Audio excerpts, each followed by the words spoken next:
الحمد لله الحمد لله وكفى والصلاة والسلام على خاتم الأنبياء سيدنا وحبيبنا محمد المصطفى وعلى آله المجتبى. اللهم صل على سيدنا محمد النبي الأمي الهاشمي وعلى آله وأصحابه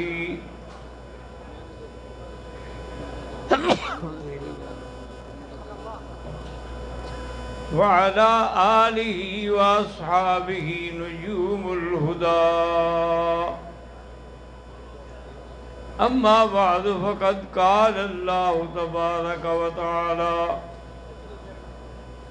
في القرآن المجيد والفرقان الحميد: أعوذ بالله من الشيطان الرجيم. بسم الله الرحمن الرحيم.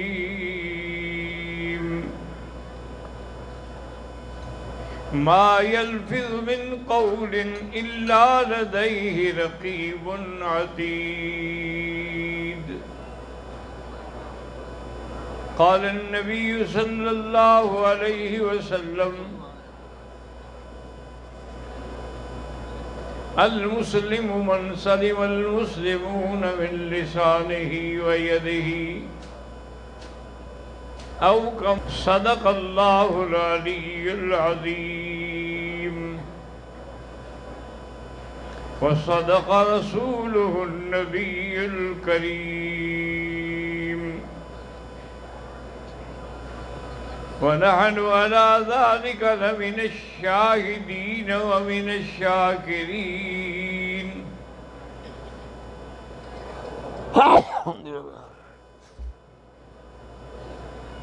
والحمد لله رب العالمين.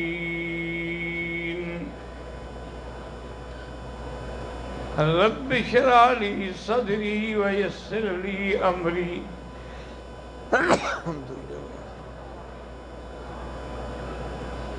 واحلل عقدة من لساني يفقهوا قولي. سبحانك لا علم لنا إلا ما علمتنا إنك أنت العليم الحكيم.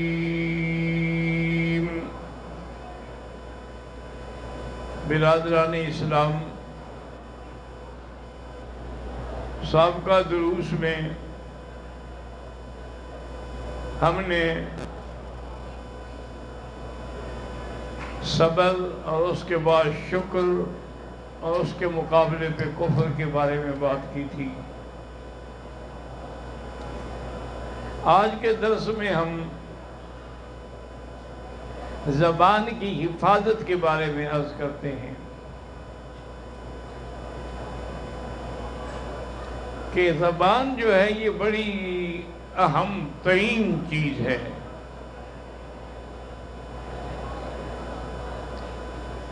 حتیٰ کہ ایک موقع پر امام احمد بن حنبل رحمۃ اللہ علیہ سے کسی نے پوچھا کہ اللہ تبارک و تعالیٰ کی وحدانیت پر دلیل دیں. تو آپ نے فرمایا زبان دیکھی ہے؟ انہوں نے کہا ہاں. انہوں نے کہا ایک ٹکڑا ہے، لیکن اسی میں آدمی پنجابی بھی بولتا ہے، اردو بھی بولتا ہے، پشتو بھی بولتا ہے، انگریزی، ہر زبان بول رہی ہے، یہی ایک ٹکڑا. وہ کون سی ذات ہے جس میں اس نے اتنی لغات کو استعمال کرنے کی توفیق رکھی ہے؟ اسی کی ذات جو ہے اسی کو ہم کہتے ہیں کہ وہ خدا ہے اور وحدہ لا شریک ہے. یفعل ما یشاء یحکم ما یرید ہے۔ ایک دن میرے آقا نے رحمت دو عالم صلی اللہ علیہ وسلم نے فرمایا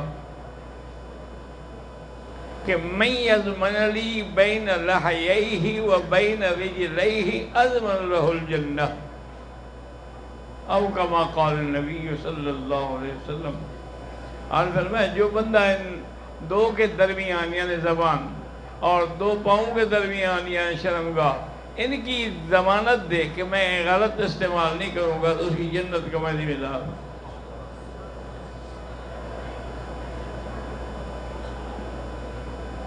کیونکہ یہ زبان جو ہے ایک ایسی چیز ہے کہ ایک دفعہ حضرت داؤد علیہ السلام نے حضرت لقمان کو فرمایا کہ ایسا کرو، ایک بکری ذبح کرو، اس میں جو سب سے بہتر گوشت کا ٹکڑا ہو وہ لے آؤ۔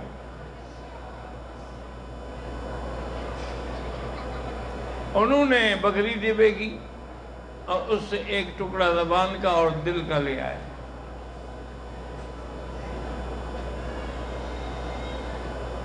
کئی دنوں کے بعد انہوں نے کہا اچھا بھائی اب ایک دفعہ پھر بکری ذبح کرو اور جو اس میں سب سے برا ٹکڑا ہو وہ لے آؤ۔ تو پھر بھی انہوں نے وہ زبان اور دل کا ٹکڑا پیش کیا۔ نے کہا بھی اللہ کے بندے تم پہلے لے آئے ہو یہ سب سے اچھا ہے۔ اب کہتے ہیں انہوں نے فرمایا کہ اگر یہ صحیح راستے پہ ہے تو پھر سب سے اچھا ہے، اور جہاں تک دل کا تعلق ہے حضور نے فرمایا کہ اذا صلح صلح الجسد کلہ واذا فسدت فسد الجسد کلہ، جب ٹھیک ہو جائے تو سارا بدن ٹھیک ہے اور بگڑ جائے تو گویا کہ سارا بدن بگڑ گیا۔ اور زبان ہی سے تو اللہ کا ذکر ہوتا ہے، زبان ہی سے نماز ہے، روزہ ہے، ذکر ہے، تلاوت ہے، سب زبان سے ہو رہا ہے، یہ سب سے اچھی چیز ہے۔ اور اگر خدا نہ کرے اسی زبان کو کوئی غیبت میں، بہتان میں، چغل خوری میں، گالی گلوج میں استعمال کرے تو سب سے برا ٹکڑا ہے۔ اسی لیے قرآن پاک میں آیا ہے ان الذین یرمون المحصنات المؤمنات الغافلات لعنوا فی الدنیا والآخرہ، کہ جو پاک باز بیویوں پہ تہمت لگاتے ہیں ان پر اللہ کی لعنت ہے دنیا میں بھی اور آخرت میں بھی، اور تہمت لگانے والوں کو 80 کوڑا مارا جائے گا۔ جس طرح بی بی عائشہ صدیقہ رضی اللہ تعالی عنہا پر جب تہمت لگی تو ان پر 80 کوڑے کی سزا بھی جاری ہوئی۔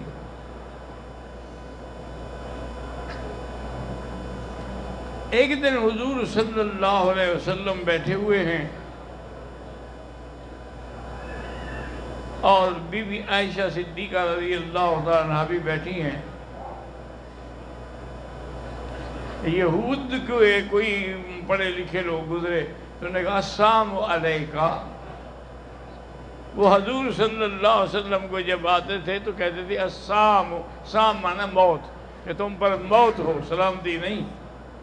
السلام علیکم تو مانا سلامتی ہو تم پر، لیکن وہ کہتے تھے السلام علیکہ۔ تو بی بی عائشہ سے سبب نے فرمایا وعلیک السلام واللعنہ، تم پر موت ہو اور اللہ کی لعنت ہو۔ حضور نے فرمایا عائشہ کیا کر رہی ہو؟ انہوں نے کہا حضور آپ نے سنا نہیں کہ انہوں نے کیا کہا ہے؟ ارے تو تم نے نہیں سنا میں نے کیا کہا ہے؟ انہوں نے کہا السلام علیکم، میں نے کہا وعلیکہ۔ تو اللہ میری سنے گا کہ ان کی سنے گا؟ تو اس لیے زبان کو بلا وجہ استعمال نہ کیا کرو کہ آدمی حد سے بڑھ جائے۔ اسی طرح ایک دن بی بی عائشہ صدیقہ نے اشارہ کر کے بات کی کہ حضور یہ صفیہ جو ہے نا چھوٹے قد والی، حضور نے فرمایا کیا کہہ رہی ہو؟ قلت کلمۃ لو مدجت بالبحر، تم نے آج ایسی بات کی اگر دریا میں بھی ڈالو تو کڑوا ہو جائے گا۔ چھوٹا قد ہے، بڑا قد ہے، اللہ نے بنایا، تم کون ہو اعتراض کرنے والی؟ حضور صلی اللہ علیہ وسلم اتنے سخت ناراض۔ اسی طرح حدیث میں آتا ہے کہ ماعز اسلمی سے زنا ہو گیا، حضور کی خدمت میں حاضر ہوا، یا رسول اللہ اصبت حدا فاقم ہو، میں نے گناہ کیا ہے، مجھ پر حد جاری کریں۔ حضور نے رخ پھیر لیا، وہ دوسری طرف سے پھر آ گیا، اصبت حدا یا رسول اللہ، حضور نے پھر رخ پھیر لیا، وہ ادھر سے پھر آ گیا، یا رسول اللہ اصبت حدا۔ تو محدثین نے لکھا ہے کہ منشا یہ تھا حضور کا کہ یا تو 3 دفعہ اقرار کرے، یا اگر 1 دفعہ 2 دفعہ کے بعد بھاگ جاتا ہے تو بھاگ جائے، کوئی مدعی تو ہے نہیں ہمارے پاس، وہ خود ہی اقرار کر رہا ہے نا اپنے گناہ کا۔ لیکن جب وہ 3 دفعہ طرف پر اقرار پہ پکا رہا تو حضور نے حکم دیا کہ رجم کی جائے۔ رجم کی گئی، مر گیا، واپس آ رہے تھے نا لوگ رجم کر کے، تو کسی نے کہا کہ ایسے مر گیا ہے کما یقتل الکلب، جیسے کتا مرتا ہے، دیکھا نہیں کیسے پڑا ہوا تھا۔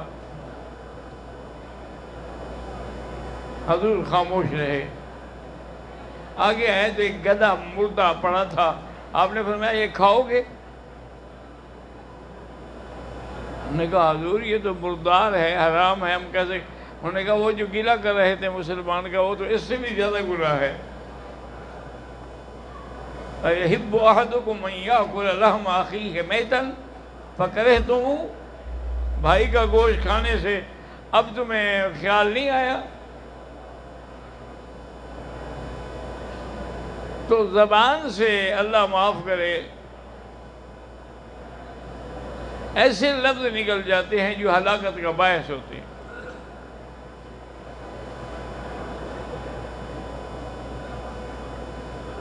اور کبھی اللہ تبارک و تعالی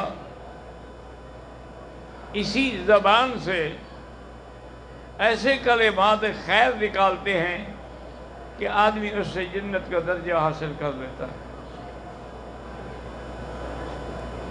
حضور صلی اللہ علیہ وسلم نے فرمایا کہ مجھے معراج کی رات دکھایا گیا کہ کچھ لوگ کھڑے ہیں اور اپنے ہاتھوں سے، ناخنوں سے اپنے چہرے کے اور اپنے بدن کے گوشت کو نوچ رہے ہیں، وہ پھر ٹھیک ہو جاتے ہیں، وہ پھر نوچتے ہیں۔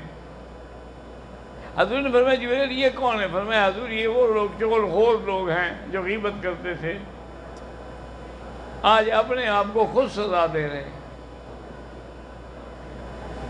اسی لیے حضور نے فرمایا کہ الغیبۃ اشد من الزنا، کسی کی غیبت کرنا جو ہے یہ زنا سے بھی زیادہ گناہ ہے۔ غیبت کا معنی یہ ہوتا ہے کہ آدمی کسی کے بارے میں بات کہے جو اس کو بری لگے، یہ غیبت ہے۔ صحابہ نے پوچھا حضور اگر وہ بات اس میں ہو، مثلا وہ چور ہے، ہم نے کہا چور ہے، وہ شرابی ہے، ہم نے کہا، حضور نے فرمایا اگر اس میں وہ بات ہے تو غیبت ہے، اگر اس میں وہ بات نہ ہو اور تم کہو تو بہتان ہے، وہ تو اس سے بھی زیادہ بڑا جرم ہے۔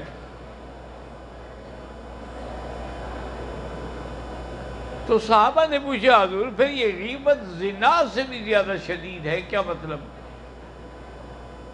آپ نے فرمایا زنا سے توبہ کرے تو اللہ معاف کر دیتے ہیں، لیکن غیبت سے توبہ کرے تو معافی نہیں ملتی جب تک وہ معاف نہ کرے جس کی غیبت کی ہے۔ تو اسی لیے اس میں بہت بڑا مسئلہ اہم ہے، وہ بندہ نہ ملے یا معاف نہ کرے تو گناہ معاف نہیں ہوگا۔ اس لیے آپ نے فرمایا کہ الغیبۃ اشد من الزنا، کہ وہ زنا سے بھی زیادہ سخت۔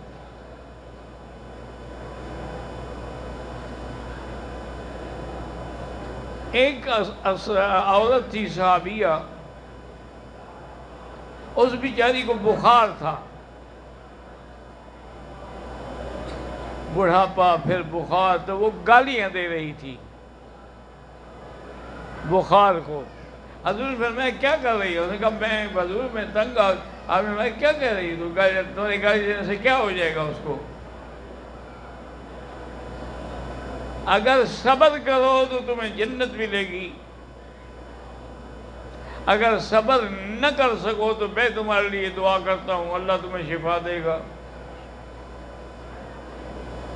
اور نے کہا حضور مجھے جنت ہی چاہیے، میں صبر کروں گی، اور میں توبہ کرتی ہوں آپ کے سامنے کہ جو کچھ میں نے اپنی زبان سے غلط استعمال کیے۔ اسی طرح حضرت عبداللہ ابن المبارک رحمۃ اللہ علیہ نے لکھا ہے کہ میں سفر پہ جا رہا تھا قافلے کے ساتھ، میں نے دیکھا کہ ایک عورت ہے بیچاری اکیلی ہے اور پیدل چل رہی ہے۔ میں اس کے قریب گیا، میں نے اس کو سلام کیا، تو اس نے مجھے جواب دینے کے بجائے فرمایا سلام قولا من رب الرحیم، قرآن کی آیت پڑھی۔ میں نے کہا بی بی تمہارا نام کیا؟ فرمایا واذکر فی الکتاب مریم، اشارہ ہو گیا کہ میرا نام مریم ہے۔ میں نے پوچھا آپ کی اولاد ہے؟ فرمایا المال والبنون زینت الحیات الدنیا۔ میں نے کہا تمہارے اولاد کا نام کیا ہے؟ کہا واذکر فی الکتاب ابراہیم وَهَبْنَا لَهُ إِسْحَاقَ وَيَعْقُوبَ۔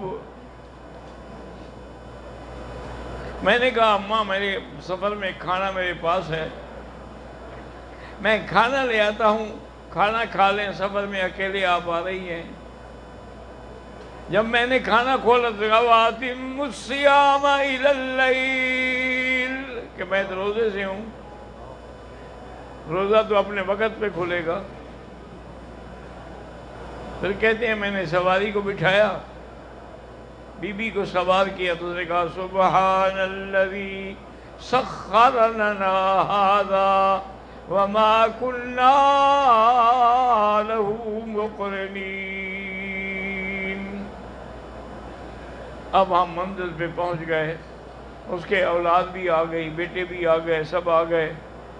ہم نے ان کے بیٹوں سے پوچھا کہ کیا بات کیا ہے کہ ہم 2-3 دن سے اکٹھے ہیں، بعض سوائے قرآن شریف کے یہ کوئی جواب ہی نہیں۔ انہوں نے کہا حضرت ہم 40 سال سے سن رہے، ایسے کبھی قرآن کے علاوہ کوئی لفظ زبان سے نہیں نکالا۔ تو میں نے اس سے کہا کہ بی بی ہر بات پر آپ قرآن کی آیت استعمال کر۔ انہوں نے فرمایا ما یلفظ من قول